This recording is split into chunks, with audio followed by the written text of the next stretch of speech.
Hello everyone, welcome to BSP Pharmacy. I am Nikita Gupta, and as we started our subject Community Pharmacy and Management, chapter number 5, Patient Counseling. So जैसा कि हमने start किया था हमारा subject community pharmacy और उसका management, इसके chapter number 5 को हम डिस्कस करने जा रहे हैं, जिसके अंदर हम देखेंगे कि किस तरीके से एक जो फार्मासिस्ट होता है वो पेशेंट के साथ किस तरीके से बातचीत करता है, कैसे उसकी काउंसलिंग करता है, कैसे उसकी डिजीज स्टेट को समझता है, कैसे उसके हेल्थ स्टेटस को समझता है। प्रॉपरली सारी चीज़ों को समझने के बाद एक अप्रोप्रिएट मेडिकेशन जो है वहाँ पर प्रोवाइड करता है। तो स्टार्ट करते हैं हमारा chapter number 5 about the patient counselling. ठीक है, तो देखो कि पेशेंट काउंसलिंग क्या होता है। Patient counseling is defined to the process of providing the information, advice and assistance to help the patient use their medications. In this, counseling the patients regarding their medications is an important responsibility for the pharmacist and an excellent learning opportunity for the students.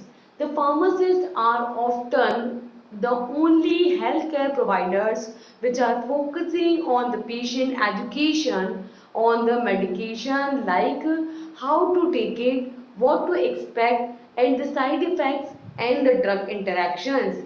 Many pharmacists have been trained to use a counseling method which is developed by the Indian Health Service, that is IHS. Patient counselling का क्या मतलब है? Patient counselling का मतलब है कि किस तरीके से जो आपका फार्मासिस्ट होगा, ठीक है, वो किसके साथ बातचीत करेगा, आपके पेशेंट के साथ बातचीत करेगा और पेशेंट के साथ बातचीत करके वहां पर उसकी मेडिकल कंडीशन को समझने की कोशिश करेगा।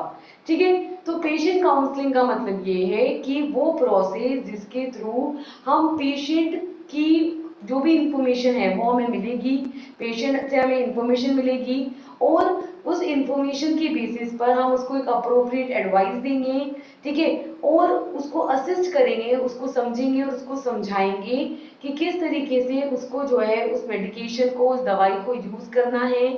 जब वो उस मेडिकेशन को यूज कर रहा होगा तो किस तरीके के थेरापेटिक इफेक्ट्स उसको देखने को मिलेंगे, किस तरीके के साइड इफेक्ट्स देखने को मिलेंगे। ठीक है, उन साइड इफेक्ट्स अगर देखने को मिलते हैं तब उसको कंटिन्यू करना है या कंटिन्यू नहीं करना है, ये सारी चीजों की काउंसलिंग कौन करेगा? फार्मासिस्ट करेगा।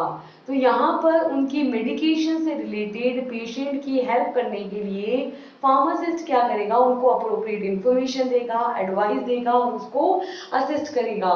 ठीक है, इसके अंदर वो क्या करेगा? जो आपका पेशेंट है उसकी काउंसलिंग करेगा। ठीक है, उसकी काउंसलिंग से क्या मतलब है? उसकी काउंसलिंग से मतलब है कि उनकी जो भी मेडिकेशन है, दवाइयां हैं, ये काफी एक इम्पॉर्टेंट रिस्पॉन्सिबिलिटी है किसके लिए? फार्मासिस्ट के लिए। और जो भी स्टूडेंट्स हैं उनके लिए एक एक्सीलेंट, बहुत ही अच्छी लर्निंग अपॉर्चुनिटी है जिसके थ्रू वो ये समझ सकते हैं कि किस किस तरीके के पेशेंट आते हैं, कैसे उनके साथ बात करना होता है, कैसे उनके साथ इंटरेक्शन करना होता है, कैसे अपनी बात को जो है पेशेंट को समझाना होता है, कैसे उनकी बात को समझना रहता है। ये सारी चीजें जो है हम यहाँ पर पेशेंट काउंसलिंग के थ्रू समझते हैं। तो पेशेंट काउंसलिंग से हमारा ये मतलब है कि जो भी मेडिकेशन हम प्रोवाइड कर रहे हैं पेशेंट को, हम उसको ये समझा पाए कि भाई ये दवाई तुम्हें क्यों दी जा रही है, इसका क्या रोल है और ये किस तरीके के थेरापेटिक इफेक्ट शो करेगी, या हम कहेंगे इफेक्ट शो करेगी। वो साइड इफेक्ट्स भी हो सकते हैं, थेरापेटिक इफेक्ट्स भी हो सकते हैं। और ये जो है एक इम्पॉर्टेंट रिस्पॉन्सिबिलिटी है फार्मासिस्ट की, जिसके थ्रू स्टूडेंट्स जिसके थ्रू वो पेशेंट की काउंसलिंग करता है और जो भी स्टूडेंट्स हैं, ठीक है, उनके लिए एक बहुत ही ज्यादा अच्छी लर्निंग अपॉर्चुनिटी ये होती है। फार्मासिस्ट जो होता है यहाँ पर अक्सर क्या होता है कि अच्छा हेल्थ केयर प्रोवाइडर होता है, वो हेल्थ से रिलेटेड इंफॉर्मेशन देता है और इंफॉर्मेशन के थ्रू पेशेंट को एजुकेट करता है कि भाई ये इस तरीके की दवाई है, ये दवाई बेसिकली क्या होती है, इस तरीके से तुम्हारी बॉडी में जाती है और इस तरीके का इफेक्ट देती है। ठीक है, तो वहां पर वो पेशेंट को एजुकेट कर रहा होता है, जिस तरीके की मेडिकेशन वो ले रहा होता है उस मेडिकेशन को लेकर के, उस दवाई को लेकर के वो पेशेंट को समझा रहा होता है, एजुकेट कर रहा होता है, ठीक है, उसको नॉलेज दे रहा होता है। तो यहाँ पे फार्मासिस्ट है कि भाई इस दवाई को कैसे लेना है, जब तुम इसको लोगे तो तुम्हें क्या क्या एक्सपेक्टेशन है, क्या क्या देखने को मिल सकता है, किस किस तरीके के साइड इफेक्ट्स यहाँ पे आ सकते हैं, और ये ड्रग किसी अनोदर ड्रग के साथ, किसी दूसरी ड्रग के साथ कैसे इंटरेक्शन कर सकती है, या अगर जैसे मान लो कि तुम मिल्क प्रोडक्ट ले रहे हो तो अगर वो मिल्क प्रोडक्ट के साथ इंटरेक्शन कर सकती है, ठीक है, जो भी कैल्शियम की जैसे मेडिसिन है तो वो क्या कर सकती है, मिल्क के साथ, दूध के साथ इंटरेक्शन कर सकती है। तो यहाँ पर कि भाई आपको उस टाइम पर्टिकुलर टाइम पर मिल्क लेना है या नहीं लेना है, ठीक है, या जैसे खट्टी चीज, कई बार अपन दवाई लेते हैं तो बोलते हैं ना पेशेंट की अभी खट्टी चीजें मत खाना, तो उस टाइम पे आपको खट्टी चीजें खानी है नहीं खानी है, खाओगे तो क्या इफेक्ट आएंगे, नहीं खाओगे तो किस तरीके से अप्रोप्रिएट रहेगा वो, तो ये सारी चीजें वो बताता है, एजुकेट करता है। और कई सारे फार्मासिस्ट होते हैं यहाँ पर जो IHS यानी इंडियन हेल्थ सर्विस के थ्रू डिफरेंट कंसल्टिंग मेथड्स होते हैं, उनके थ्रू ट्रेनिंग लेते हैं और ट्रेन होकर के उन मेथड्स को यूज करते हैं यहाँ पर कंसल्टेशन के लिए, उन पेशेंट्स की काउंसलिंग के लिए, ठीक है। अब इस पेशेंट काउंसलिंग से फायदा क्या है? So there are some benefits of this patient counselling which includes, first, the pharmacists provide an effective dose on their patient information. Second is the pharmacist has an immense responsibility in counseling the patient with the chronic illness. Third, drug interactions and adverse drug reactions should be prevented. Fourth, build a therapeutic alliance with the patient to meet the mutually understood goals of the therapy. Fifth, patient become an informed and efficient and active participant in the disease treatment and self-care management. And sixth is the pharmacist should be perceived as a professional who offers a pharmaceutical care. ठीक है, तो यहाँ पर ये जो patient की counselling होती है, पेशेंट की जो काउंसलिंग की जाती है, इसके क्या मेजर बेनिफिट्स होते हैं? तो मेजर बेनिफिट्स ये होते हैं कि भाई जो भी फार्मासिस्ट होता है वो यहाँ पर क्या करता है, पेशेंट को इंफॉर्मेशन देता है, जो भी रेलिवेंट मेडिकेशन वो ले रहा होता है उसकी कितनी डोज है जो उसके लिए इफेक्टिव रहेगी, तो उसकी इफेक्टिव डोज को लेकर के पेशेंट को इंफॉर्मेशन देता है, ठीक है।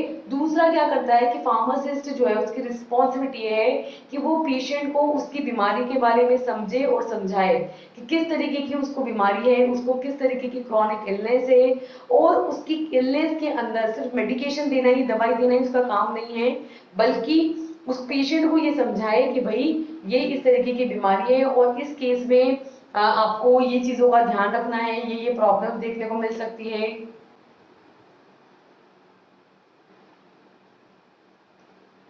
ठीक है। और पेशेंट की काउंसलिंग करता है, तो यहाँ पे पेशेंट जो फार्मासिस्ट है उसकी रिस्पॉन्सिबिलिटी है कि क्रॉनिक इलनेस की जो कंडीशन है उसके अंदर वो पेशेंट को क्या करे, उसकी अच्छे से काउंसलिंग करे, ठीक है। तीसरी है कि भाई जो भी ड्रग इंटरेक्शंस यहाँ पे होते हैं, ठीक है, जो भी ड्रग्स के भाई आप एक मेडिकेशन उसको दे रहे हो तो ड्रग के बीच में किस तरीके की इंटरेक्शन होती है, एडवर्स ड्रग रिएक्शंस क्या क्या देखने को मिल सकते हैं, ठीक है, कि आप मेडिकेशन ले रहे हो और उस टाइम पे अगर आप कोई चीज है जो नहीं लेनी है और आप लोगे तो उसकी वजह से ये particular adverse drug reactions interaction देखने को मिल सकती है।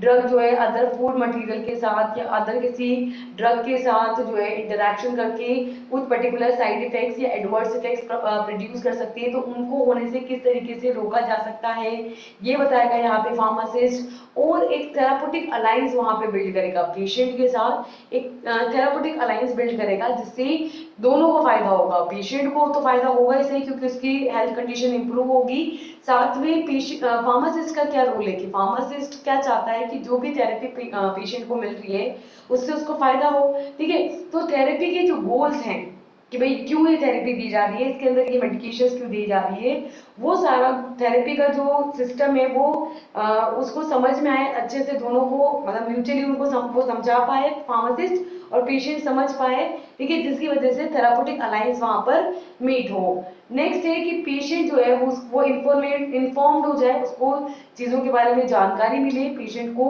है ना, अपनी ट्रीटमेंट रिलेटेड, अपने मेडिकेशन रिलेटेड, अपने डिजीज कंडीशन से रिलेटेड उसको इन्फॉर्मेशन मिले, अच्छे तरीके से एफिशिएंटली वो अपनी डिजीज कंडीशन को समझे, और अपने डिजीज के ट्रीटमेंट में, अपनी बीमारी के इलाज में एक्टिवली पार्टिसिपेट करे कि उसको क्या क्या चीजें करनी चाहिए, क्या नहीं करनी चाहिए, किस मेडिकेशन को, किस दवाई को किस टाइम पे लेना है, और वो दवाई उसकी बॉडी में क्या क्या थेरापेटिक इफेक्ट प्रोड्यूस कर रही होगी, क्या क्या साइड इफेक्ट प्रोड्यूस कर रही होगी, ये सारी चीजें उसको वहां पर समझ पाए।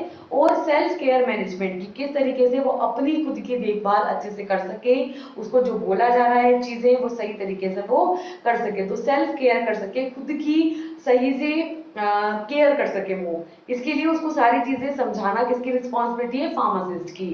और फार्मासिस्ट वहां पर एक प्रोफेशनल पर्सन के की तरह क्या करेगा, डिफरेंट फार्मास्यूटिकल केयर जो है उसको ऑफर करेगा कि भाई ये मेडिकेशन ले लो आप, इससे आप आपका जो दर्द है वो 2 मिनट में 2 दिन में खत्म हो जाएगा।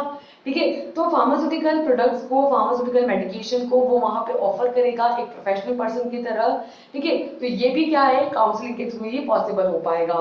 ठीक है, नेक्स्ट है stages of this patient counselling. इस पेशेंट काउंसलिंग के कुछ पर्टिकुलर स्टेजेस होते हैं। जैसे फर्स्ट स्टेज है इंट्रोडक्शन, जिसके अंदर हम काउंसलिंग का इंट्रोड्यूस करेंगे, उसको बताएंगे। सेकेंड स्टेज होती है जिसके अंदर हम पेशेंट की जो कंडीशन है उसको प्रेजेंट करेंगे, उसको बताएंगे। और थर्ड कंडीशन के अंदर हम काउंसलिंग सेशन को क्लोज कर देंगे। तो 3 स्टेजेस के अंदर ये पेशेंट काउंसलिंग परफॉर्म होती है। First is introduction, second is patient condition presentation, and third is closing of the counselling session. ठीक है, फर्स्ट स्टेज होती है इंट्रोडक्शन, जिसके अंदर हम काउंसलिंग कंटेंट को देना शुरू करते हैं। इसके अंदर क्या करना है, इसके अंदर सबसे पहले introduce yourself, then review the patient medication record, third is explain the purpose and importance of the counselling of the patient. यहाँ पे पेशेंट आएगा। ठीक है, fourth is obtain the medication history interview, that is allergies from previous incidents, other drug related information such as allergies and use of herbals, etc. Then assess the patient understanding of the reasons of therapy, and next assess the any actual and potential concern or problems of importance to the patient। ठीक है, तो first stage के अंदर सबसे पहले हम counselling को start करेंगे। जब हम स्टार्ट कर रहे होंगे तो सबसे पहले अपने आप को इंट्रोड्यूस करेंगे, अपने आप को पेशेंट को बताएंगे। ठीक है, फिर पेशेंट का मेडिकेशन रिकॉर्ड लेंगे कि भाई अभी तक वो क्या क्या दवाइयां ले रहा है। ठीक है, तो उसका पूरा जो दवाइयों का रिकॉर्ड होगा उसको लेंगे, उसको रिव्यू करेंगे, उसको पढ़ेंगे, देखेंगे और उसको बताएंगे पेशेंट को कि भाई ये काउंसलिंग क्यों की जा रही है, इस काउंसलिंग की क्या इंपॉर्टेंस है, क्या पर्पज है, इस काउंसलिंग का उद्देश्य क्या है, क्यों ये काउंसलिंग की जा रही है। फिर हम यहाँ पर क्या करेंगे, जो भी हमने रिव्यू किया है पेशेंट की मेडिकेशन हिस्ट्री को, उसके रिकॉर्ड्स को हमने रिव्यू किया है, उस मेडिकेशन हिस्ट्री के अकॉर्डिंग उससे इंटरव्यू करेंगे। इंटरव्यू मतलब उससे सवाल जवाब करेंगे कि भाई आप पहले ही दवाई ले रहे थे तो क्या क्या आपको इफेक्ट देखने को मिला, कहीं कोई एलर्जी कंडीशन तो नहीं आई, कहीं कोई साइड इफेक्ट तो नहीं आया, ये हम उससे पूछेंगे। सेकेंड हम क्या करेंगे, उसके ड्रग जो वो दवाई ले रहा है उससे रिलेटेड इन्फॉर्मेशन लेंगे कि भाई पहले कौन सी दवाई ले रहे थे। ठीक है, वो एलर्जी की दवाई थी क्या, या कोई हर्बल मेडिकेशन ले रहे हो, एलोपैथिक ले रहे हो, आयुर्वेदिक ट्रीटमेंट भी साथ में चल रहा है क्या। ठीक है, तो यहाँ पे आप क्या करोगे, और भी इंफॉर्मेशन यहाँ पे आप उससे लोगे, ड्रग से रिलेटेड इंफॉर्मेशन लोगे, पेशेंट की हेल्थ कंडीशन जो है प्रीवियस उससे रिलेटेड उसे इंफॉर्मेशन लोगे और समझोगे कि किस तरीके की थेरेपी उसके लिए सुटेबल रहेगी। ठीक है, पेशेंट की अंडरस्टैंडिंग बिल्ड करोगे, पेशेंट को समझाओगे कि क्यों उसको ये थेरेपी लेनी है, इस थेरेपी से उसको क्या फायदा होगा और किस तरीके से ये थेरेपी जो है उसके लिए अच्छी है ना। पहले में अगर कोई एलर्जी वगैरह आई है तो इसमें क्यों नहीं आएगी, है ना, क्यों हम उसको अश्योरिटी देंगे इस बात की। ठीक है, और उसको बताएंगे एक्चुअल हमारा कंसर्न क्या है, हम उसको क्यों ये चीजें देना चाहते हैं, क्यों हम उसको ये थेरेपी प्रोवाइड करना चाहते हैं और उसकी क्या क्या पोटेंशियल कंसर्न है कि अगर आप नहीं लेते हो तो ये हो सकता है, ये प्रॉब्लम आगे आ सकती है। ठीक है, और पेशेंट की जो भी प्रॉब्लम है उसको एकदम इम्पोर्टेंट रखते हुए कि भाई ये दिक्कत है पेशेंट को, तो उसके अकॉर्डिंग आप साथ में ये भी कर सकते हो या साथ में ये और चीज अल्टरनेटिव ले सकते हो या फिर नहीं ले सकते कि अगर आप ये ले रहे हो तो कुछ और मत लेना, सिर्फ ये लेना। तो ओवरऑल पेशेंट की कंडीशन को हम समझेंगे और क्या वो मेडिकेशन ले रहा है, क्या उसने ली है, उसके बेसिस पर सारी चीजें खुद समझेंगे और फिर पेशेंट को भी अच्छे से समझाएंगे कि भाई ऐसी ऐसी बात है और ये चीजें आपके लिए यूजफुल रहेगी और ये चीजों के साथ ये पर्टिकुलर प्रॉब्लम रहेगी। ठीक है, सेकेंड है आपके प्रेजेंट पेशेंट कंडीशन, पेशेंट को जो है उसकी खुद की कंडीशन बताएंगे कि भाई आपको जो है ऐसी ऐसी बात है, ये दिक्कत है अभी आपको, और अगर आप इस तरीके से ट्रीटमेंट लेंगे तो ये फायदा आपको देखने को मिलेगा। Next second is present patient condition की, जो पेशेंट है हम उसको क्या करेंगे, उसकी जो प्रेजेंट कंडीशन है उसको उसको इंट्रोड्यूस करेंगे, उसको बताएंगे समझाएंगे कि आपकी प्रेजेंट कंडीशन ये है और इस कंडीशन के अंदर ये जो मेडिकेशन रहेगी आपके लिए क्या रहेगी, इफेक्टिव रहेगी। ठीक है, तो यहाँ पर हम क्या करेंगे, दो असेसमेंट होंगे, एक तो होगा उसका पर्सनल असेसमेंट और एक होगा उसका क्लिनिकल असेसमेंट। पर्सनल असेसमेंट के अंदर आएगा उसका नेम, उसका एज, ठीक है, और assess the patient's mental ability to understand the current, that is black box warning. Third is sensory and physical status. Fourth is cognitive abilities and fifth is willingness of a patient to use the medication.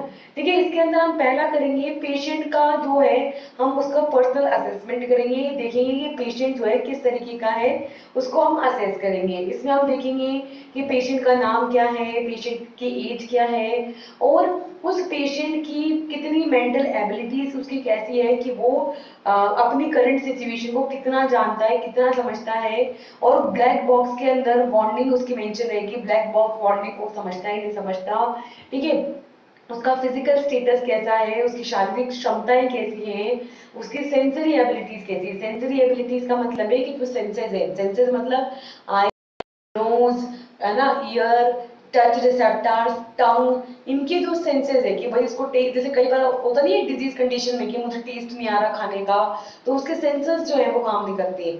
ठीक है, या उसको properly दिख नहीं रहा, उसको smell नहीं आ रही, या उसको सुनाई नहीं दे रहा, या उसको किसी की छुअन जो है महसूस नहीं हो रही है। तो फिजिकल स्टेटस क्या है उसका, उसके सेंसरी ऑर्गन्स का जो है कंडीशंस कैसी है वहां पर, और कॉग्निटिव एबिलिटीज मतलब उसकी एबिलिटीज कैसी है वहां पर, वो जो है कितना अमाउंट में कितना वो मेडिकेशन को खुद से चाहता है यूज करना, वो कितना खुद चाहता है ठीक होना। तो इसके अंदर हम क्या करेंगे, उसका पर्सनल असेसमेंट करेंगे, मतलब उसको समझेंगे कि वो खुद जो है वो किस तरीके का है, किस तरीके का ट्रीटमेंट वो चाहता है, वो अपने ट्रीटमेंट से सेटिस्फाई है या नहीं है, उसकी मेंटल कंडीशन क्या है उस ट्रीटमेंट को लेकर के, ठीक है, उसकी फिजिकल कंडीशंस क्या है, ठीक है, और वो उसकी करंट कंडीशंस को समझने में एबल है या नहीं है, ये सब हम यहाँ पर समझेंगे। लेकिन हम समझेंगे उसका क्लिनिकल असेसमेंट हम करेंगे, जिसमें हम ये देखेंगे कि how to use the medication, दवाई को कैसे यूज करना है, his attitude towards the medication, दवाई को लेकर के उसका किस तरीके का एटीट्यूड है, पॉसिबल बैरियर्स की क्या क्या रुकावट है जो वहां पर ट्रीटमेंट में आ सकती हैं, पेशेंट नॉन अडरेंस कि पेशेंट जो है नॉन अडरेंस शो कर रहा है क्या, and willingness of a patient कि पेशेंट खुद कितना चाहता है ठीक होना।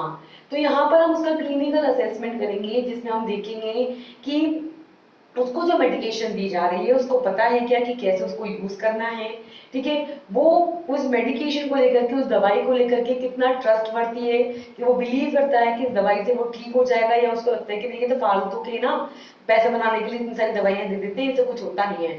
ठीक है, तो उसका उस दवाई को लेकर के एटीट्यूड क्या है, और क्या क्या बैरियर्स हैं, क्या क्या रीजन है जिसकी वजह से जो थेरेपी उसको दी जा रही है, जो मेडिकेशन उसको दी जा रही है, उसको वो सही तरीके से इंटेक करेगा या नहीं करेगा।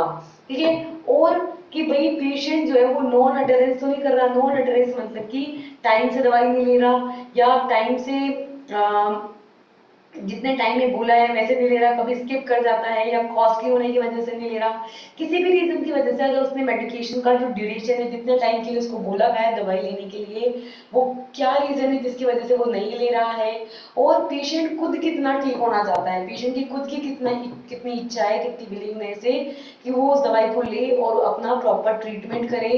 ठीक है, उसकी विलिंगनेस कितनी है उस मेडिकेशन को लेकर के, उस ट्रीटमेंट को लेकर के, ये हम यहाँ पर देखेंगे उस क्लिनिकल असेसमेंट के थ्रू।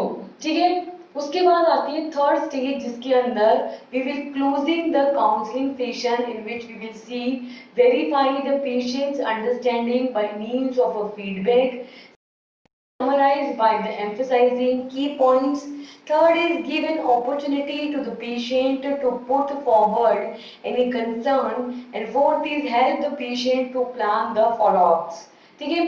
तो थर्ड स्टेज होगी, थर्ड स्टेज के अंदर हम क्या करेंगे, हमारा काउंसलिंग सेशन को एंड करेंगे, उसको क्लोज करेंगे, जिसके अंदर लास्ट में हम ये समझ जाएंगे पेशेंट के फीडबैक के थ्रू कि उसको कितनी हमारी बात समझ में आ गई है, और हम जो जो इन्फॉर्मेशन उससे लेना चाहते थे वो हमने ले लिए, जो इन्फॉर्मेशन उसको देना चाहते थे वो दे दिए, और उस इन्फॉर्मेशन से रिलेटेड उसका क्या फीडबैक है वो ले लेंगे, और जो भी की पॉइंट्स है, इंपॉर्टेंट पॉइंट्स है, उसको उसको लास्ट में शॉर्ट में समराइज कर देंगे, और एक अपॉर्चुनिटी देंगे पेशेंट को कि वो इस थेरेपी को लेकर के जो है आगे और ज्यादा कंसर्न रहे, और ज्यादा वो ध्यान रखे चीजों का, और लास्ट में जो भी पूरा प्लान हमने उसको बताया है, ठीक है, वो प्लान जो है हमने जो फॉलो अप उसके लिए तैयार किया है कि इसके बाद ये करना है, ऐसा करना है, ऐसा करना है, तो पूरा प्लान जो है हमने उसके लिए तैयार किया है, जो कि पेशेंट को यहाँ पे काफी ज्यादा हेल्प करने वाला है, ठीक है, उसको भी हम यहाँ पे लास्ट में पेशेंट को बताएंगे। तो इस तरीके से फाइनली जो हमारा काउंसलिंग सेशन है वो यहाँ पर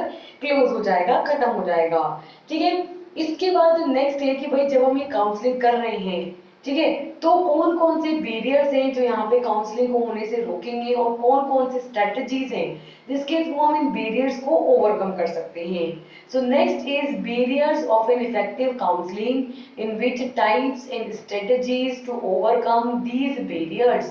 In this, the data was collected by adding a question about the existence and nature of the counseling barriers, if they exist, to the understand patient counseling form used by the pharmacist. Here is different types of barrier to the effective counseling, such as effective patient counseling in the community pharmacy is a difficult task, and due to the following barriers such as pharmacist related barrier, patient related barrier and system related barriers are the common barriers of an effective communication. Firstly, we will discuss about the pharmacist related, secondly about the patient related, and third with the system related barriers. And then we will discuss the strategies by which we can overcome these barriers, and in the end we will discuss some counseling point for certain disease conditions such as hypertension, diabetes, asthma, tuberculosis, COPD, AIDS and so on. ठीक है, and then in the last we will discuss the patient packages insertion, that how the packages is and they are concerned, they are inserted, what is the scenario in the India and in the other countries, ठीक है, and last we will discuss patient information leaflets. Okay, so here the next thing is कि अभी हमने counselling कर ली patient की, अब हम देखेंगे कि कौन कौन से बैरियर हैं यहाँ पे काउंसलिंग के अंदर। तो सिंपल सी बात है कि जो डाटा भाई आप उससे क्वेश्चन आंसर करोगे, उससे काउंसलिंग करोगे, बातचीत करोगे, तो यहाँ पर क्या क्या बैरियर हो सकते हैं कि भाई पहला तो ये है कि काउंसलिंग के बैरियर में नेचर हो सकता है कि पर्टिकुलर पर्सन का, पेशेंट का या फार्मासिस्ट का नेचर है जो वहाँ पे बैरियर का काम कर रहा है, या उनका जो एग्जिस्टेंस है जहाँ से वो बिलोंग करते हैं वो यहाँ पे बैरियर का काम कर रहा है, ठीक है। और यह हो सकता है कि फार्मासिस्ट यहाँ पर पेशेंट की काउंसलिंग करने के लिए जो स्टैंडर्ड फॉर्म्स यूज कर रहा है तो वो किस तरीके से यहाँ पर एग्जिस्ट करते हैं, ठीक है। अगर यहाँ पे बैरियर है तो हम किस तरीके से पेशेंट की काउंसलिंग करेंगे जिससे कि हम यूजफुल मैनर में उन बैरियर्स को हटाते हुए इफेक्टिवली जो है काउंसलिंग कर पाएंगे। तो यहाँ पर तीन मेजर टाइप के बैरियर्स हैं जो कि इफेक्टिव काउंसलिंग के अंदर बैरियर का काम करते हैं। तो पेशेंट की जो इफेक्टिव काउंसलिंग होती है, ठीक है, उसके अंदर जो बैरियर्स होते हैं वो क्या करते हैं, इफेक्टिव काउंसलिंग को डिफिकल्ट बना देते हैं।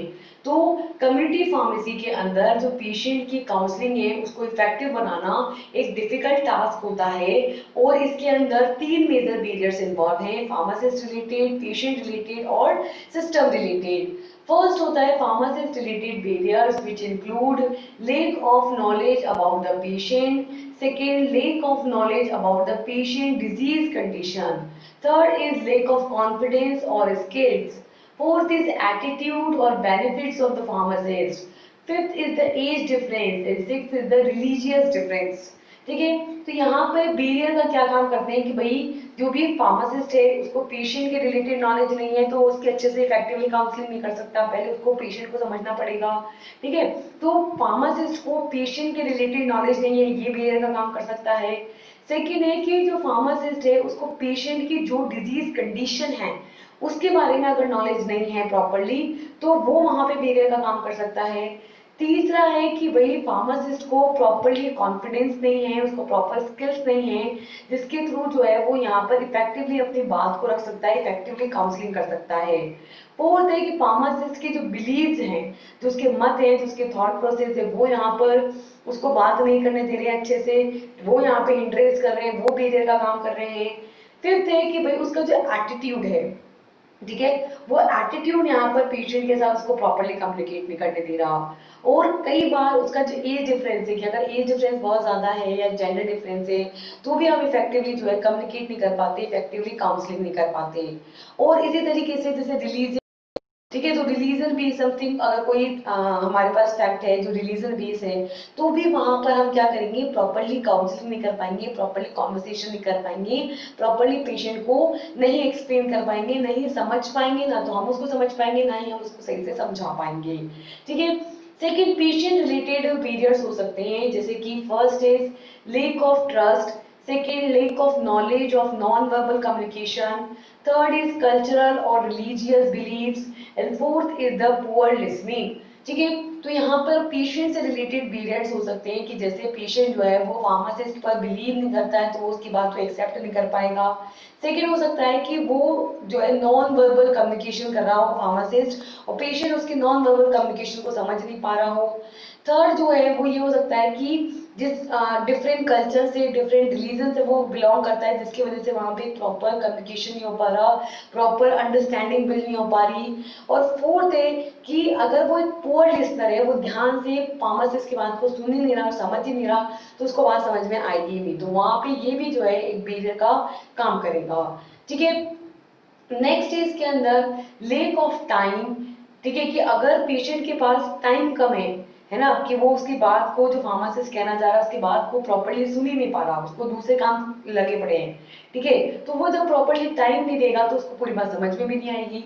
तो लेक ऑफ टाइम, अगर टाइम की कमी है तो उसकी वजह से जो है प्रॉपर वहां पे कम्युनिकेशन नहीं हो पाएगा, प्रॉपर कम्युनिकेशन नहीं हो पाएगा तो इफेक्टिव काउंसलिंग नहीं हो पाएगी। नेक्स्ट है इंफॉर्मेशन ओवरलोड, अगर बहुत सारी इंफॉर्मेशन फार्मासिस्ट ने दे दी है और वो समझ नहीं पा रहा, उनको कोरिलेट नहीं कर पा रहा है, उनको प्रॉपरली अंडरस्टैंड नहीं कर पा रहा है, वो इंफॉर्मेशन बहुत ज्यादा हो गई है, कुछ पॉइंट्स वो भूल गया है, कुछ पॉइंट उसके ऊपर से चले गए, तो भी क्या आएगा, उसको पूरी बात समझ नहीं आएगी।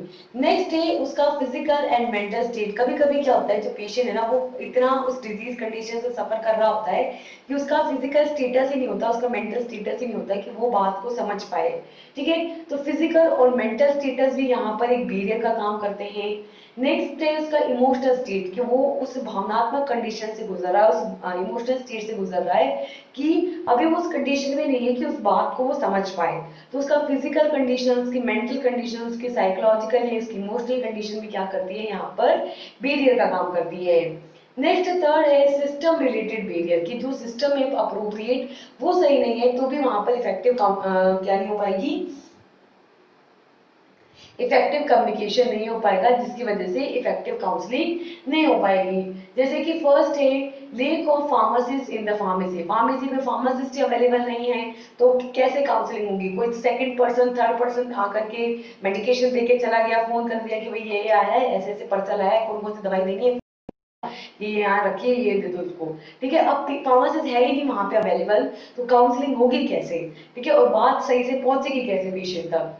सेकेंड है लेक ऑफ टाइम, कि अगर प्रॉपर टाइम नहीं है, फार्मासी बहुत ज्यादा लोग हैं वहां पर, वो जल्दी जल्दी डील कर रहा है सबके साथ, तो टाइम प्रॉपरली नहीं है, तो उसकी वजह से भी जो है इफेक्टिव वहां पर कॉन्वर्सेशन नहीं हो पाती। ठीक है, कॉन्वर्सेशन नहीं होगी तो प्रॉपरली वो बात समझेगा नहीं, ना समझा पाएगा, जल्दी से बस आया, मेडिसिन दी और की जाओ, वैसा हो जाएगा। ठीक है। थर्ड है pharmacist not having access to the patients full medication history. कई बार एक और प्रॉब्लम हो जाती है कि अगर उसके पास पेशेंट की पूरी मेडिकेशन हिस्ट्री नहीं है कि पहले इसने कौन कौन सी दवाइयां ली, उन मेडिकेशन के इसको क्या क्या एलर्जी के इफेक्ट देखने को मिले, ठीक है, कौन कौन से साइड इफेक्ट्स देखने को मिले, अगर उसके पास वो पूरी मेडिकेशन हिस्ट्री नहीं है तो भी यहाँ पर वो प्रॉपरली पेशेंट की मेडिकल कंडीशन को नहीं समझ पाएगा, उसको प्रॉपरली गाइड नहीं कर पाएगा। पाएगा। और लास्ट है poor communication between the pharmacist and physician. ठीक है, अगर फार्मासिस्ट और जो फिजिशियन है उसके बीच में भी सही से कॉन्वर्सेशन नहीं हुआ है ना, उनके बीच में भी कम्युनिकेशन सही से नहीं है, तो वो उसकी फिजिशियन का रिटर्न ऑर्डर है ना बेसिकली आपका वो प्रिस्क्रिप्शन, तो वो फार्मासिस्ट फिजिशियन की बात को नहीं समझ पाएगा, और जब वो खुद ही नहीं समझ पाएगा तो वो पेशेंट को समझाएगा कैसे। तो यहाँ पर अगर फिजिशियन और फार्मासिस्ट के बीच में पुअर कम्युनिकेशन है तो उसके वजह से भी क्या देखने को मिल सकता है, आपके जो काउंसलिंग है वो उसमें बेरियर्स देखने को मिल सकते हैं। ठीक है, next is the strategies to overcome the barrier. First is the barrier to the communication can be overcome by the body language. Second, motivate the receiver. Third, checking whether it is a good time and place to communicate with the patient. Fourth, being clear and using the language that the patient understands. Fifth, communicating one thing at one time. Sixth is respecting the patient's desire to not communicate.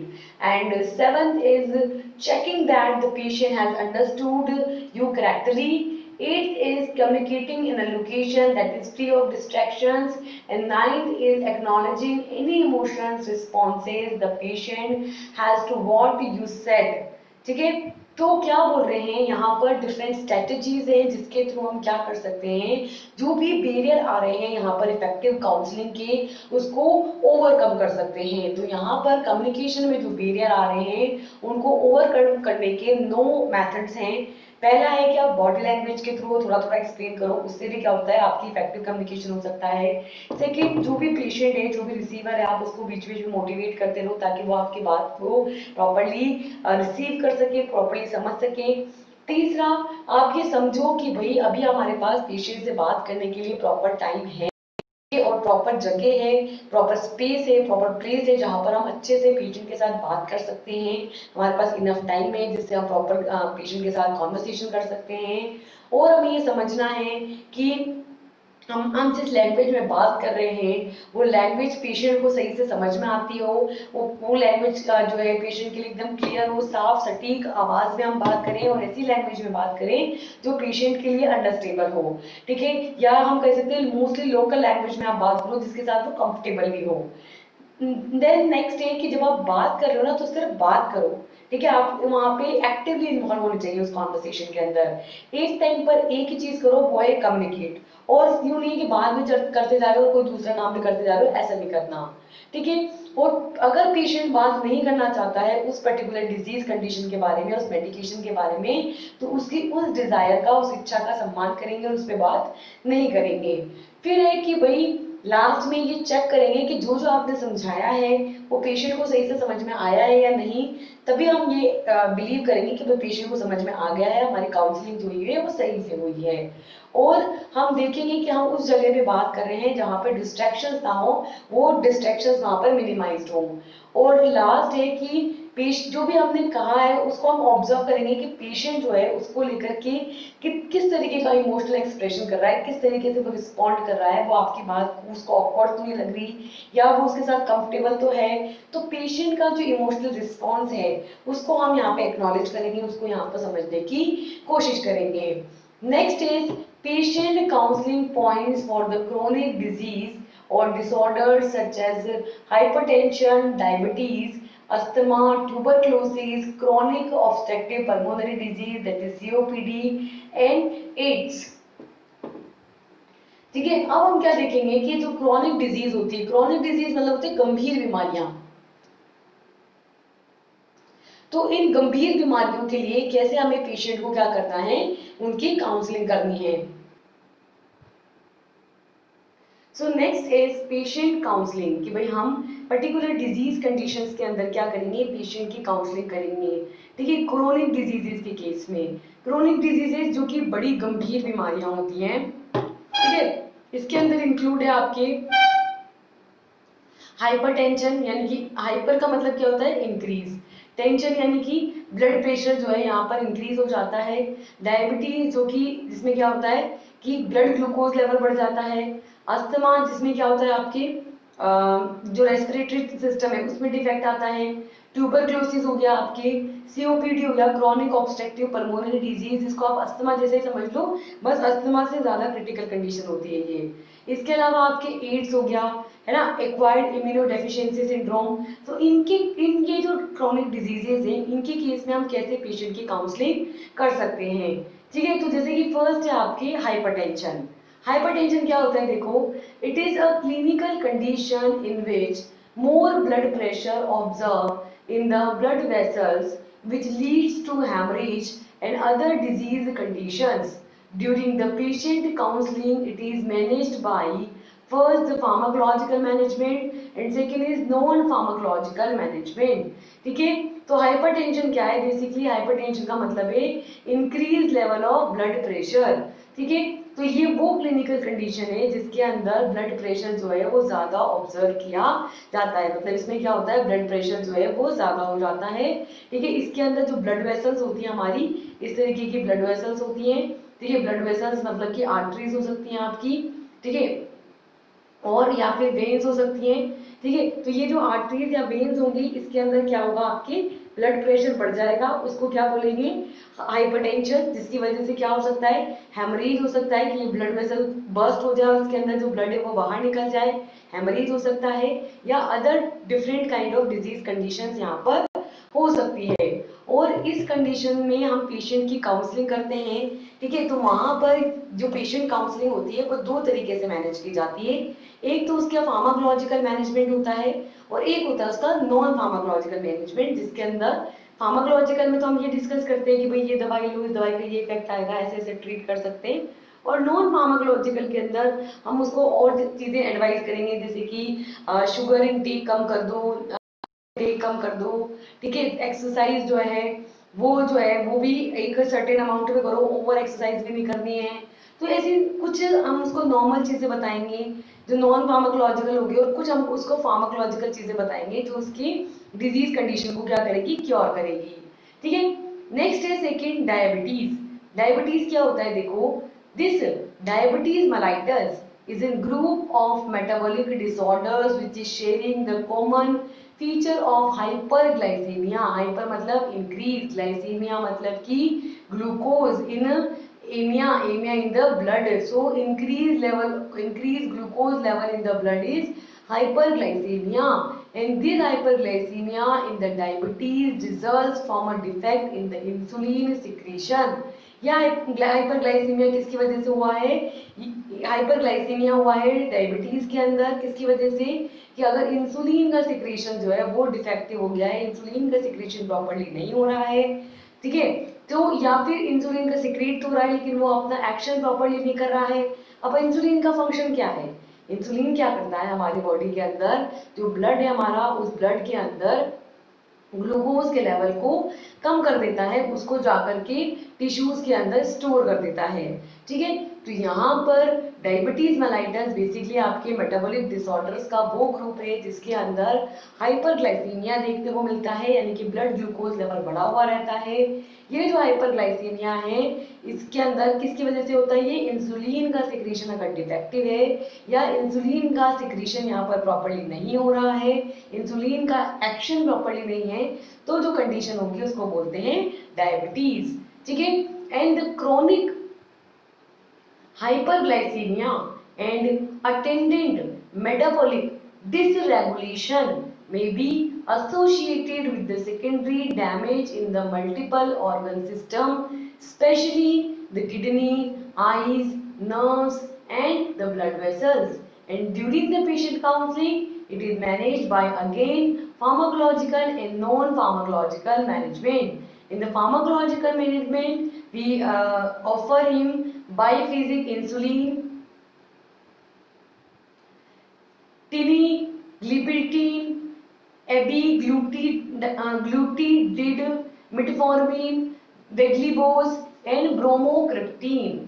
The second one is non-pharmacological management, in which we make the diet plan, because in the diabetic condition sugar level maintenance is the major task, and avoid any other type of injury. More hunger and thirst is a common condition in the diabetes, so availability of things is very important in the diabetes। ठीक है, तो क्या पर जो diabetes होता है chronic level का, मतलब सीरियस लेवल का, गंभीर लेवल का, जो हाइपरग्लाइसीमिया होता है, जिसके अंदर क्या होता है, ग्लूकोज का लेवल बढ़ा हुआ रहता है, ठीक है, और या फिर उसके अंदर मेटाबॉलिक डिसफंक्शन है। डिस का मतलब होता है डिस्टर्ब,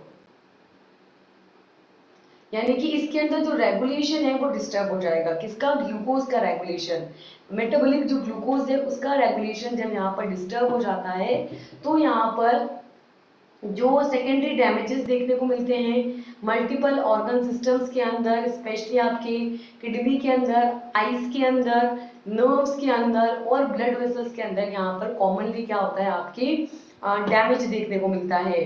और इसमें पेशेंट की काउंसलिंग आप कैसे करते हैं कि इसके अंदर आप पेशेंट की काउंसलिंग जो करते हैं, ठीक है, दो तरीके से करते हैं। एक तो होता है फार्माकोलॉजिकल, एक होता है नॉन फार्माकोलॉजिकल। फार्माकोलॉजिकल के अंदर आप उसको स्पेसिफिक ड्रग्स मेडिकेशन देते हैं, जैसे कि बाइफेजिक इंसुलिन, टेलीग्लिप्टीन, ठीक है, एलबी ग्लूटिड, मिटफॉर्मिन, बेगलीबोज और ब्रोमोक्रिप्टीन जैसे ड्रग्स देते हैं। और नॉन फार्माकोलॉजिकल मैनेजमेंट के अंदर आप उनके लिए एक डाइट प्लान बनाते हैं, क्योंकि सिंपली बात है, डायबिटीज किसकी वजह से हुआ है कि इंसुलिन का सिक्रेशन कम हो गया है, जिसकी वजह से ब्लड के अंदर ग्लूकोज का लेवल बढ़ गया है। तो सिंपली हम वहां पे सजेस्ट करेंगे कि ग्लूकोज का इंटेक कम करो, ताकि ब्लड के अंदर ऑलरेडी ग्लूकोज का लेवल ज्यादा है, अगर आप इंटेक करेंगे तो और ज्यादा बढ़ जाएगा, तो वो काफी ज्यादा हार्मफुल हो सकता है। तो इसलिए हम यहाँ पर प्रॉपर एक डाइट प्लान बनाते हैं, क्योंकि डायबिटिक कंडीशंस के अंदर शुगर लेवल को हमको मेंटेन रखना रहता है, वो काफी मेजर टास्क रहता है। सेकेंड है कि कोई भी अगर इंजरी है, क्योंकि उसमें ग्लूकोज लेवल ज्यादा होने की वजह से जो है कट लग के उसको भरने में, घाव को भरने में टाइम ज्यादा लगता है डायबिटीज के कंडीशन में। तो यहाँ पे अगर कोई भी टाइप की इंजरी है तो उससे बचना चाहिए। और मोस्टली कॉमनली देखा जाता है कि भाई जो डायबिटिक पेशेंट्स है उनको भूख जो है ज्यादा लगती है, उनको प्यास ज्यादा लगती है डायबिटिक पेशेंट को। तो ये बहुत ज्यादा जरूरी है कि सारी चीजें, खाने पीने की चीजें हम वहां पर अवेलेबल रखें, ठीक है। थर्ड जो डिजीज कंडीशन है वो है अस्थमा। अस्थमा क्या होता है? Asthma is an condition in which our airways become narrow, swell up or become more granular, that is produce extra mucus, and this can make breathing difficulty and triggers coughing, a whistling sound that is wheezing when we breathe out and shortness of breath. Basically asthma में क्या होता है बेटा कि ये आपके ये होता है आपका एयरवे पाथवे, ठीक है। तो ये किसी भी रीजन की वजह से क्या होता है, छोटा हो जाता है। छोटा हो जाने की वजह से क्या होता है कि अब पहले इतने पाथवे से जो है आपके एयर अंदर जा सकती थी, अब सिर्फ इतने से ही जा पाएगी, तो ऑब्वियस सी बात है कि एयर को अंदर बाहर जाने में डिफिकल्टी होगी, उसी को अस्थमा कहते हैं। अस्थमा वो जिसके अंदर आपका जो एयरवे है, जो एयर का रास्ता है, वो कैसा हो जाता है, छोटा हो जाता है, ठीक है। या तो वो यहाँ पर कॉन्स्ट्रिक्ट हो गया है जिसकी वजह से छोटा हो गया है, या फिर यहाँ पे बहुत ज्यादा म्यूकस प्रोड्यूस हो रहा है, इस बहुत एक्सेस म्यूकस की वजह से भी ये छोटा हो सकता है। और हो सकता है कि यहाँ पे बहुत ज्यादा ग्लैंडुलर सिक्रीशन हो रहा हो, ग्लैंड्स के थ्रू बहुत ज्यादा म्यूकस सिक्रीट हो रहा है, उसकी वजह से भी अस्थमा हो सकता है। और इसकी वजह से आपको ब्रीथिंग डिफिकल्टी होगी, सांस लेने में दिक्कत आएगी, और आपकी कफिंग भी हो सकती है ना, कफ की प्रॉब्लम भी हो सकती है, विस्टलिंग साउंड भी हो सकता है, ऐसे सीटी विस्टलिंग, सीटी बजती है ना, ऐसे विस्टलिंग साउंड भी आ सकता है। कभी कभी ऐसे सांस लेने में, सांस अंदर बाहर करने में भी दिक्कत आएगी, है ना, ब्रीथ आउट करने में, सांस बाहर निकालने में, CO2 को बाहर निकालने में दिक्कत आएगी, ऑक्सीजन को अंदर लेने में दिक्कत आएगी, और ऐसे हाफने लगोगे, ऐसे हाफने लगोगी, शॉर्टनेस ऑफ ब्रीथ हो जाएगी, ठीक है। ये मोस्टली अस्थमा के केस में देखा जाता है। And during the patient counselling it is manage by first pharmacological management and second is again non-pharmacological management. In the pharmacological management, the most drugs which are used for the asthma is salbutamol, salmeterol, ipratropium, glycopyrrolate bromide, and combination of drugs such as albuterol and ipratropium.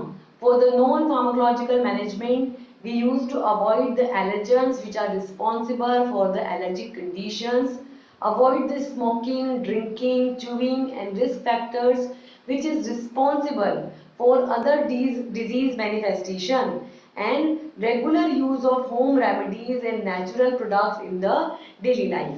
ठीक है। तो यहाँ पर हम जो है patient की counselling करते हैं। पेशेंट की काउंसलिंग अगेन दो तरीके से कर सकते हैं, एक तो हम फार्माकोलॉजिकल मैनेजमेंट के थ्रू कर सकते हैं और एक है कि हम नॉन फार्माकोलॉजिकल मैनेजमेंट के थ्रू कर सकते हैं। फार्माकोलॉजिकल में अगेन हम डिजीज के लिए क्या देंगे, ड्रग्स देंगे, दवाइयाँ देंगे। दवाइयों में क्या क्या दे सकते हैं, साल्बिटामोल दे सकते हो, है ना, सालमेट्रोल दे सकते हो, इप्राट्रोपियम दे सकते हो, ग्लाइकोपाइरोलेट ब्रोमाइड दे सकते हो, और कई बार ड्रग्स का कॉम्बिनेशन फॉर्म में जैसे कि एल्ब्यूट्रिल और इप्राट्रोपियम का कॉम्बिनेशन दे सकते हो। ठीक है। सेकेंड होता है आपके नॉन फार्माकोलॉजिकल मैनेजमेंट, जिसके अंदर आप क्या करोगे कि जो भी एलर्जिक कंडीशंस है, जिसकी भी वजह से एलर्जिक कंडीशंस हो रही है और पाथवे नैरो हो जा रहा है, उस एलर्जन से बच करके रहोगे कि उस एलर्जन के कांटेक्ट में ना हो। सेकेंड है स्मोकिंग कम से कम करो, अल्कोहल कम से कम ड्रिंक करो या अवॉइड करो, करो ही मत बिल्कुल। चिविंग चबाओ कम, है ना, जो टबैको चिविंग है वो नहीं करनी है। ये सब क्या है, रिस्क फैक्टर है मेजरली, जिसकी वजह से ये डिजीज कंडीशन और भी ज्यादा सीवियर कंडीशन में पहुंच सकती है, तो उसको अवॉइड करना है। और रेगुलर बेसिस पर होम रेमेडीज को, घरेलू उपचार को यूज करना है। और डेली नेचुरल प्रोडक्ट्स जो हैं, डेली लाइफ के अंदर नेचुरल प्रोडक्ट्स जो हैं, प्राकृतिक जो प्रोडक्ट्स हैं, उनको यूज करना है अस्थमा को ट्रीट करने के लिए। नेक्स्ट जो फोर्थ डिजीज है हमारे, वो है ट्यूबरक्लोसिस। ट्यूबरक्लोसिस को शॉर्ट में बोले तो टीबी बोलते हैं। ठीक है। ट्यूबरक्लोसिस क्या है, it is a potentially fatal contagious disease which can affect almost any part of the body, but it is mainly an infection of the lungs because the formation of tuberculosis or glucomas, sorry, granulomas in the lungs, it is caused by the mycobacterium tuberculosis। ठीक है। तो tuberculosis जो है आपका, TB जो है, एक potentially बहुत ही ज्यादा फैटल कॉन्टाजीनियस डिजीज है। कॉन्टाजीनियस का मतलब है कि जो एक से दूसरे में फैलती है। ठीक है। तो संक्रामक डिजीज है, संक्रामक मतलब जो एक से दूसरे में फैलती है। तो ये कॉन्टाजीनियस डिजीज है जो कि बॉडी के हर एक पार्ट को अफेक्ट करती है, स्पेशली लंग्स इससे सबसे ज्यादा इन्फेक्टेड होते हैं। सबसे ज्यादा इन्फेक्शन होता है लंग्स में, जहां पर क्या होता है, लंग्स के अंदर ट्यूबरकुली यानी कि गांठें बन जाती है, ट्यूबरकुली या ग्लूकोमास बन जाते हैं, वहां पर गांठें बन जाती है। किसकी वजह से हुआ है ये, माइकोबैक्टीरियम ट्यूबरक्लोसिस की वजह से होता है। और इसके अंदर क्या होता है, during the patient counselling it is manage by first again same pharmacological management and non-pharmacological management. In the pharmacological management, the drugs are rifampicin, pyrazinamide, isoniazid, streptomycin, ethambutol, salbutamol, salmetrol, ipratropium, glycopyrrolate bromide, and combination of drugs such as L-butanol and ipratropium. Again आप दोनों तरीके से treat करोगे, pharmacological तरीके से भी और non pharmacological तरीके से भी। फार्माकोलॉजिकल मैनेजमेंट में आप अगेन ड्रग्स दोगे, क्या क्या दे सकते हो टीबी के ट्रीटमेंट के लिए, टीबी के ट्रीटमेंट के लिए दी जाएगी rifampicin, pyrazinamide, isoniazid, streptomycin, ethambutol, salbutamol, salmeterol, ipratropium, glycopyrrolate bromide, और ड्रग्स का कॉम्बिनेशन फॉर्म में एल्बिट्रोल और इप्राट्रोपियम। तो ये 10 तरीके के ड्रग्स है जो आप यहाँ पर ट्रीटमेंट में दे सकते हो। इसके बाद है आपके non pharmacological management, in which avoid the allergen which is responsible for the allergic conditions.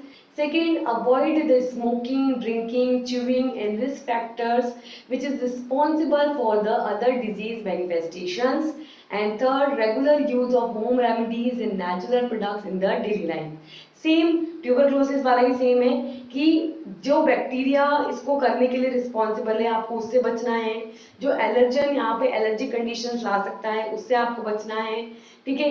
Smoking, tobacco chewing और अल्कोहल ड्रिंकिंग ये बिल्कुल अवॉइड करना है, बिल्कुल भी इनको नहीं करना है, क्योंकि ये क्या कर सकते हैं, डिजीज कंडीशन को और भी ज्यादा में ला सकती है, और फिर ज्यादा गंभीर कंडीशन में ला सकती है। तो उसको ना हो ऐसा, इसके लिए इनसे बचना है। और मोस्टली जो होम रेमेडीज है, घरेलू उपचार है, वो करने हैं। जो नेचुरल प्रोडक्ट्स है उनको यूज करना है, ताकि कोई हार्मफुल इफेक्ट हुए बिना आप जो है डिजीज कंडीशन को ट्रीट कर पाओ। ठीक है। नेक्स्ट है फोर्थ, सीओपीडी। सीओपीडी का मतलब होता है क्रॉनिक ऑब्स्ट्रक्टिव पल्मोनरी डिजीज। ठीक है। ये बेसिकली अस्थमा जैसी ही होती है, बस अस्थमा की थोड़ी सी क्रिटिकल कंडीशन है, अस्थमा की थोड़ी सीवियर कंडीशन है, उसी को क्या बोलते हैं, हम सीओपीडी बोलते हैं। ठीक है। तो क्या है सीओपीडी, देखो सो नेक्स्ट इज सीओपीडी। सीओपीडी से क्या समझते हैं कि chronic obstructive pulmonary disease is an multifactorial entity with a wide range of clinical manifestations and leading causing to morbidity and mortality globally. It is characterized by a progressive, partially reversible airflow obstruction and lungs hyperinflation with a significant extra pulmonary manifestations and comorbid conditions. And during the patient counseling, it is managed by firstly pharmacological management and second is non-pharmacological management again. Second, so in the pharmacological management, we are prescribed drugs such as salbutamol, salmeterol, ipratropium, glycopyrrolate bromide, and combination of drugs used such as albuterol, ipratropium, and so on. The second is non-pharmacological management, in which we avoid the allergens which is responsible for the allergic conditions and avoid the smoking, drinking, chewing and risk factor which are responsible for the disease manifestation. ठीक है, तो जैसे कि मैंने पहले भी बोला कि सीओपीडी कुछ नहीं है अलग से, जो तुम्हारे अस्थमा है उसी की जो सीवियर कंडीशन है, क्रोनिक कंडीशन है, उसको बोलते हैं सीओपीडी। ठीक है, तो सीओपीडी जो है मल्टी फैक्टोरियल, बहुत सारे अलग अलग फैक्टर्स पर डिपेंड होने वाली डिजीज कंडीशन है। ठीक है, जिसके अंदर क्लिनिकल मैनिफेस्टेशन यानी अलग अलग क्लिनिकल कंडीशंस यहाँ पे देखने को मिलते हैं। क्लिनिकल मैनिफेस्टेशन की वाइड रेंज यहाँ पे देखने को मिलती है, जिसकी वजह से पूरे वर्ल्ड वाइड ग्लोबली जो है मोर्टिलिटी और मोबिलिटी हो रही है, यानी कि लोग या तो बीमार हो रहे हैं बहुत ज्यादा इसकी वजह से या उनकी डेथ भी हो रही है। ठीक है, सीओपीडी को कैरेक्टराइज अगर हम करें तो हम कहेंगे कि सीओपीडी जो है ये क्या है, एक प्रोग्रेसिव डिजीज है, दिन ब दिन बढ़ने वाली डिजीज है और ये फैलती जा रही है, फैलती जा रही है। इसके अंदर क्या होता है, पार्शियली क्या होता है, जो एयर का फ्लो होता है, ठीक है, एयर का जो इनटेक हो रहा है, एयर का जो फ्लो हो रहा है यहाँ पर, वो क्या होता है, ऑब्स्ट्रक्ट हो जाता है, वो अवरुद्ध हो जाता है। तो यहाँ पे पार्शियली थोड़ा सा रिवर्सिबल होता है, मतलब कि रिवर्स हो जाता है एयर फ्लो, और ऑब्स्ट्रक्शन होता है, एयर का जो फ्लो है वो प्रॉपरली नहीं हो पाता, क्योंकि भाई अगेन अस्थमा की तरह जो एयर पाथवे है वो छोटा हो जाएगा, तो उसकी वजह से एयर फ्लो में ऑब्स्ट्रक्शन देखने को मिलेंगे। तो लंग्स हैं आपके वो बहुत ज्यादा इन्फ्लेम्ड हो जाएंगे, यानी कि उसके अंदर बहुत ज्यादा लंग्स जो हैं वो आपके वो सूज जाएंगे, उनमें सूजन आ जाएगी, इन्फ्लेम्ड हो जाएंगे वो, और उनके अंदर बहुत ज्यादा एक्स्ट्रा अमाउंट के अंदर पल्मोनरी आपको मैनिफेस्टेशन देखने को मिलेगा, बहुत ज्यादा लंग्स वाला इफेक्ट देखने को मिलेगा और कॉम्बोर्बिड कंडीशंस देखने को मिलेगी, मतलब कि काफी ज्यादा सीवियर कंडीशंस यहाँ पर कोज हो जाएंगी। फिर इसको कैसे ट्रीट आउट कर सकते हैं, दोनों तरीके से ट्रीट आउट कर सकते हैं, फार्माकोलॉजिकल मैनेजमेंट भी है और नॉन फार्माकोलॉजिकल भी है। फार्माकोलॉजिकल में क्या देंगे, ड्रग्स देंगे ट्रीटमेंट के लिए। क्या क्या दे सकते हैं ड्रग्स में, साल्बुटामोल, साल्मेट्रोल, इप्राट्रोपियम, ग्लाइकोपाइरोलेट ब्रोमाइड और डिफरेंट ड्रग्स का कॉम्बिनेशन, जैसे कि एल्ब्यूट्रोल और इप्राट्रोपियम का कॉम्बिनेशन। नॉन फार्माकोलॉजिकल मैनेजमेंट में क्या देंगे कि वो ड्रग्स जो कि हम बिना ड्रग्स दिए, बिना दवाई दिए कैसे ठीक कर सकते हैं, तो क्या क्या हमें साथ में प्रिकॉशंस रखने हैं कि जो भी एलर्जी कंडीशन कर रहा है, जो भी एलर्जन है रिस्पॉन्सिबल यहाँ पे इस सीओपीडी की कंडीशन के लिए, उससे हमको बच करके रहना है, उसको उससे दूर रहना है, उसको अवॉइड करना है। और जो रिस्क फैक्टर्स हैं जैसे कि तंबाकू चबाना, च्युइंग करना टबैको की, अल्कोहल ड्रिंकिंग, स्मोकिंग, इनसे इनको अवॉइड करना है, इनसे दूर रहना है, जो कि क्या कर सकते हैं, जो डिजीज कंडीशन है उसको और ज्यादा बढ़ा सकते हैं। ठीक है, तो डिजीज कंडीशंस को और ज्यादा मैनिफेस्ट कर सकते हैं, तो उनसे हमको क्या करना है, अवॉइड करना है। और लास्ट आपकी डिजीज आती है एड्स। एड्स का मतलब है एक्वायर्ड इम्यूनो डेफिशिएंसी सिंड्रोम। किसकी वजह से होता है, एचआईवी की वजह से, ह्यूमन डेफिशिएंसी वायरस की वजह से।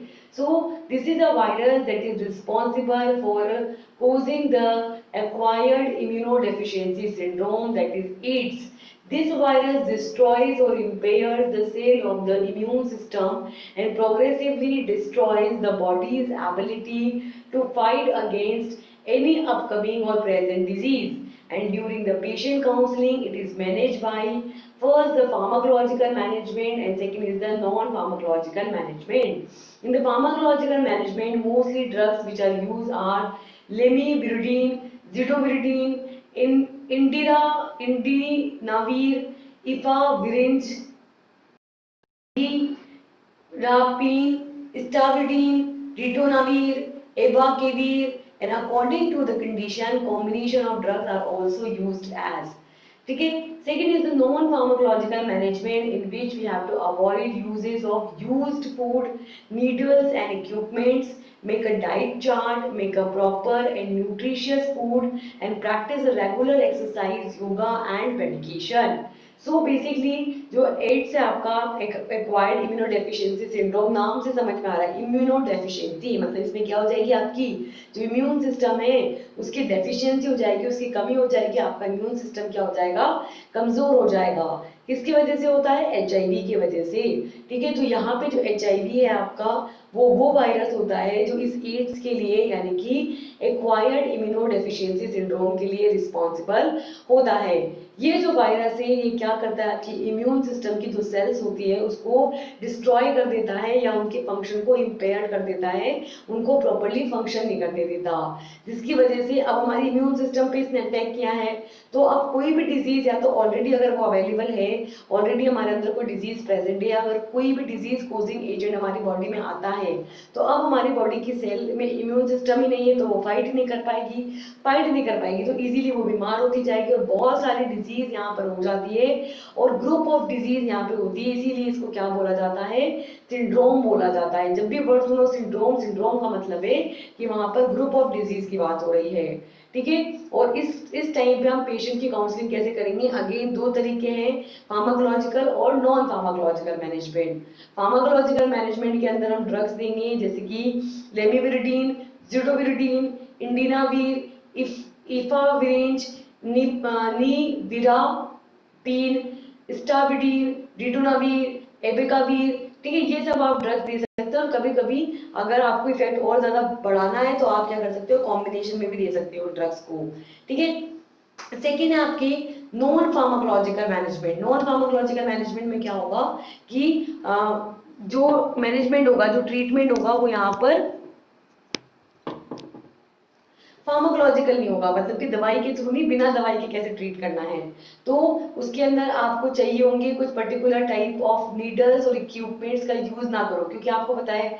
अच्छा, एड्स किसकी वजह से फैलता है, एड्स अगर आपने क्या किया है, ब्लड ट्रांसफ्यूजन किया है, किसी ऐसे पर्सन का ब्लड चढ़ा दिया जो जिसको एड्स था, तो जिसमें चढ़ाया है उसको भी एड्स हो जाएगा। तो ब्लड ट्रांसफ्यूजन के थ्रू, ठीक है, नीडल, अगर सेम नीडल से इंजेक्शन लगा दिया, जिसको एड्स था उसको लगाया था, फिर जिसको नहीं था उसको लगा दिया तो भी फैल जाएगा। ठीक है, सेक्सुअल एक्टिविटीज की वजह से फैलता है। और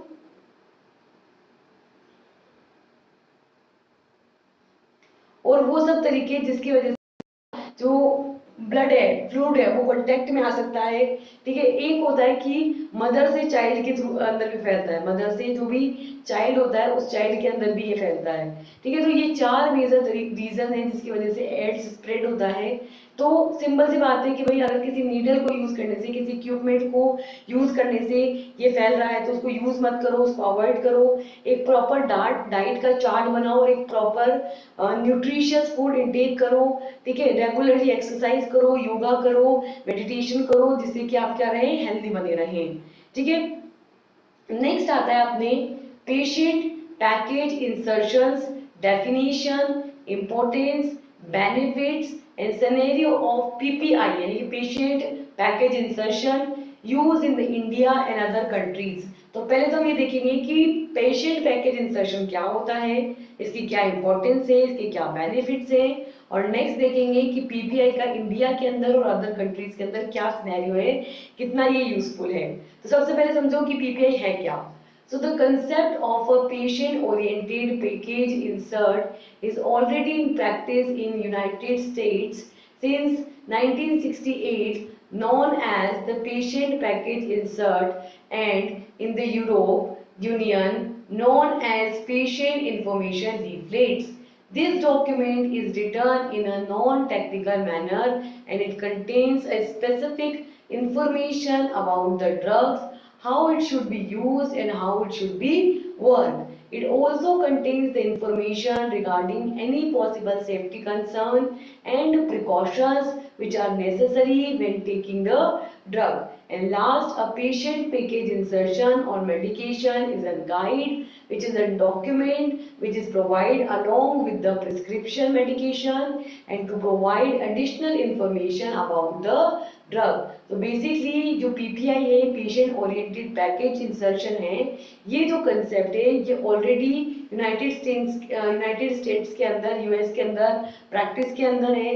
कब से? 1968 से, जिसको वहां पर पेशेंट पैकेज इंसर्ट बोला जाता था. और यूरोपियन कंट्रीज के अंदर भी काफी पहले से है, यूरोपियन यूनियन के अंदर भी, जहाँ पे इसको पेशेंट इंफॉर्मेशन लीफलेट बोला जाता था. ठीक है, बेसिकली ये एक डॉक्यूमेंट होता है जो कि नॉन टेक्निकल मैनर में लिखा हुआ होता है. इसके अंदर कुछ स्पेसिफिक इंफॉर्मेशन रहती है ड्रग्स के बारे में कि कैसे आपको ड्रग को यूज करना है. ठीक है, कैसे ये ड्रग काम करती है, इसका मैकेनिज्म ऑफ एक्शन क्या है, कैसे ये हमारी बॉडी में इफेक्ट शो करती है, ये सब इसमें लिखा रहता है. ठीक है, इसके अलावा इसके अंदर इंफॉर्मेशन रहती है कि आपकी ड्रग जो है वो कितनी सेफ है, उसके सेफ्टी कंसर्न के बारे में लिखी रहती है, कितनी सेफर है ये ड्रग, कितने साइड इफेक्ट्स है, कितने एडवर्स इफेक्ट्स है, इस ड्रग को ले रहे हो तब कौन कौन से प्रिकॉशंस आपको यहाँ पे ध्यान रखने हैं. ठीक है, ये जो पेशेंट पैकेज इंसर्शन है या जो मेडिकेशन गाइड है, बेसिकली एक डॉक्यूमेंट होता है जिसके अंदर जितनी भी प्रिस्क्रिप्शन ड्रग है जिनको प्रिस्क्रिप्शन के अंदर लिख करके दिया जाता है, उन ड्रग्स के बारे में फुल इंफॉर्मेशन होती है, सारी एडिशनल इंफॉर्मेशन यहाँ पे लिखी हुई होती है. ठीक है, अब इस पीपीआई के क्या इंपॉर्टेंस है, क्या बेनिफिट्स है, क्यों इसको तैयार किया गया है. तो मेजर बेनिफिट्स के अंदर है, first, a benefit message in a patient package insert or knowledge about the medicines or the subjective benefits and risk perceptions. Second, to provide the information for its safe and effective use. Third, for providing the essential drug information for the patients taking over the counter as well as prescription only medications. Fourth, the PPI should increase the patient's awareness of medication-related issues, contribute to the safe and correct use of the medication, and help in the success of the treatment plan. ठीक है,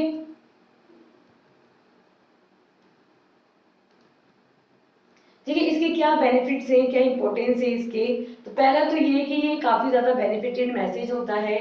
ठीक है, तो काफी ज्यादा जो important message होते हैं वो इसके अंदर लिखे होते हैं डॉक्यूमेंट फॉर्म में, किसमें? पेशेंट पैकेज इंसर्शन के अंदर.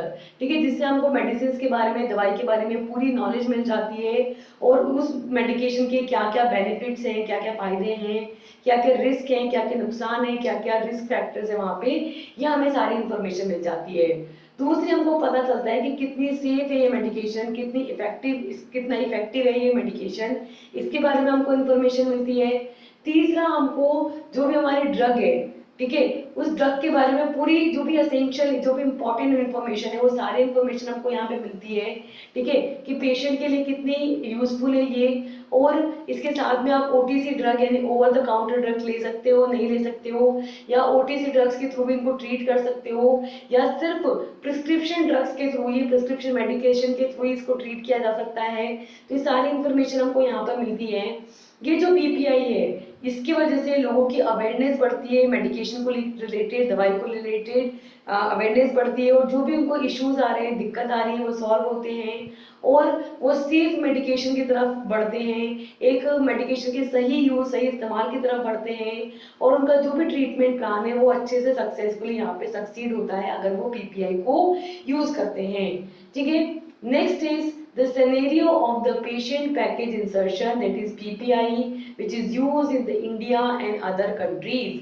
Here, the primary source of the drug information is the package insertions, and it is a printed leaflet that contains information which is based on the regulatory guidelines for the safe and effective use of a drug. It is also known as prescription, drug label or prescription information. A good PI contains approved, essential, accurate information about the drug. It is written in the language that is not promotional, false or misleading. In India, the regulatory authority is the Ministry of Health and Family Welfare, Government of India, in which the pharmaceutical companies submit the full prescription information as a part of a new drug application which is known as NDA for marketing, and this information should be according to the section 6.2 and 6.3 of schedule D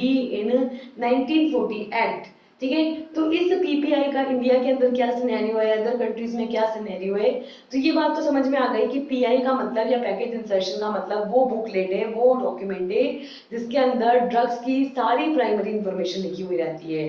basically एक printed form में लिखा हुआ leaflet होता है जिसके बारे में drug को किस तरीके से सेफली और इफेक्टिवली यूज करना है उसके रिलेटेड सारी रेगुलेटरी गाइडलाइंस यहाँ पे मेंशन रहती है।